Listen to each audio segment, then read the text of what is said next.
Shalom, selamat pagi Bapak Ibu Saudaraku yang dikasihi Tuhan Yesus. Salam sejahtera buat kita semua dimanapun berada. Saya mengajak Bapak Ibu Saudara semua, pagi ini kita kembali bersaat teduh dan berdoa dalam renungan penuntun kehidupan setiap hari. Kiranya damai sejahtera Allah dan tuntunan Roh Kudus menyertai kita sepanjang hari ini. Tema renungan pagi ini, 7 hal yang dibenci Tuhan bagian pertama. Nats Alkitab terdapat di dalam Amsal 6 ayat 16 sampai 19. Demikianlah firman Tuhan. 6 perkara ini yang dibenci Tuhan, bahkan 7 perkara yang menjadi kekejian bagi hatinya. Mata sombong, lidah dusta, tangan yang menumpahkan darah orang yang tidak bersalah, hati yang membuat rencana-rencana yang jahat, kaki yang segera lari menuju kejahatan, seorang saksi dusta yang menyembur-nyemburkan kebohongan dan yang menimbulkan pertengkaran saudara. Saudaraku yang dikasihi Tuhan Yesus, kita mengenal Tuhan itu penuh dengan kasih. Tetapi perlu kita tahu bahwa di dalam Alkitab, Tuhan membuat 7 daftar dosa yang Dia benci. Ini bukan berarti ada dosa-dosa lain yang tidak dibenci Tuhan. Ingatlah, bahwa karena dosa kita terpisah dari Allah. Karena dosa membuat manusia jauh dari Tuhan. Karena dosa hati manusia tercemar. Alkitab mengatakan bahwa tidak ada lagi yang baik yang keluar dari hati manusia. Beginilah yang dikatakan firman-Nya, bahwa apa yang keluar dari seseorang itulah yang menajiskannya. Sebab dari dari hati orang timbul segala pikiran jahat, percabulan, pencurian, pembunuhan, perzinahan, keserakahan, kejahatan, kelicikan, hawa nafsu, iri hati, hujat, kesombongan, kebebalan. Markus 7 ayat 20-22. Namun pagi ini kita mau belajar dan merenungkan mengapa Tuhan membuat 7 daftar dosa melalui kitab Amsal ini. Mari kita perhatikan apa saja yang dibenci Tuhan. Pertama, mata sombong. Sombong adalah sesuatu yang sangat dibenci oleh Tuhan. Mata menurut kitab suci adalah jendela jiwa. Jadi ketika mata kita memandang bahwa kita memiliki lebih dari orang lain dan memandang rendah yang lainnya, atau kita merasa diri hebat atas semua pencapaian kita dan menyepelekan kemampuan orang lain, sudahlah pasti hal itu keluar dari dalam hati. Sayangnya banyak orang tidak menyadari bahwa dirinya punya sikap sombong. Orang yang sombong tidak mau diajar, memberontak, dan menghakimi. Kita sudah tahu bukan? Karena apa malaikat Lucifer dibuang Allah ke bumi? Saudaraku, hati-hatilah dengan dosa kesombongan. Karena penampilan, kita bisa sombong.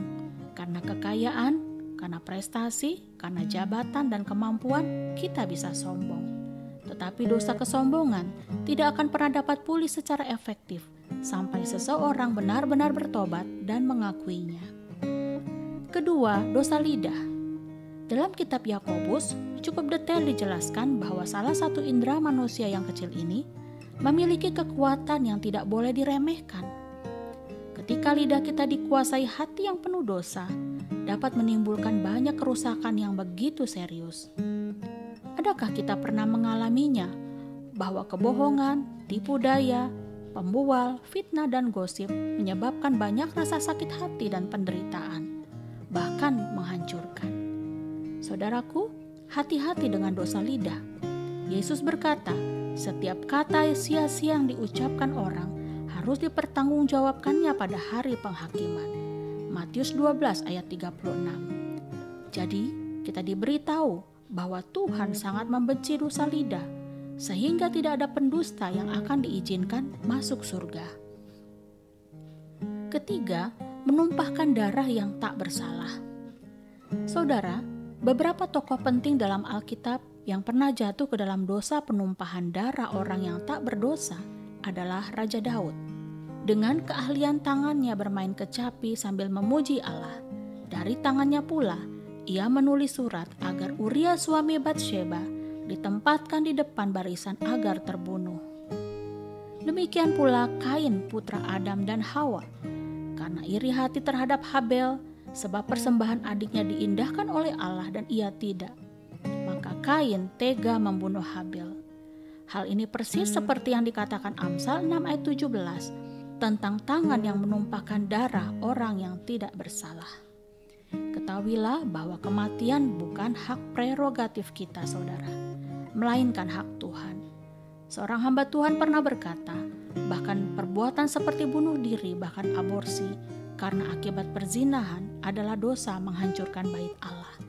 Kita ingat bukan kalimat firman Tuhan yang mengatakan bahwa tubuh kita adalah bait Roh Kudus yang telah diperoleh dari Allah, sebab kita telah ditebus dengan darah Yesus yang mahal. Saudaraku, mari kita renungkan dengan lebih sungguh lagi 3 hal pertama dari 7 daftar dosa yang dibenci Allah. Milikilah kesadaran apabila kita tahu bahwa masih ada dosa kesombongan, dosa lidah, dan bahkan pernah melakukan dosa menumpahkan darah orang yang tak bersalah di masa lalu kita. Bertobatlah dan datanglah kepada Tuhan untuk memohon pengampunannya. Sebab firman-Nya berkata, jika kita mengaku dosa kita, maka Ia adalah setia dan adil, sehingga Ia akan mengampuni segala dosa kita dan menyucikan kita dari segala kejahatan. Amin. Mari kita berdoa. Bapa di dalam surga, terima kasih atas kebenaran firman-Mu. Selidikilah hati kami pagi ini, apabila masih ada dosa kesombongan yang tidak kami sadari, atau dosa lidah, bahkan dosa di masa lalu, atau baru-baru ini kami lakukan, yaitu dosa menumpahkan darah orang yang tak bersalah. Mungkin itu adalah keinginan bunuh diri, aborsi, atau tindakan kekerasan lainnya. Ampuni kami Tuhan, dan pulihkanlah kami dari dosa-dosa tersebut. Di dalam nama Tuhan Yesus kami berdoa. Amin.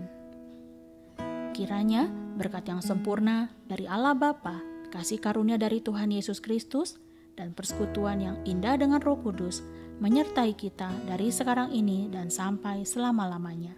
Maju terus dalam tuntunan Tuhan, saudaraku. Tetaplah semangat. Sampai jumpa esok hari di penuntun kehidupan setiap hari. Dan Tuhan Yesus memberkati.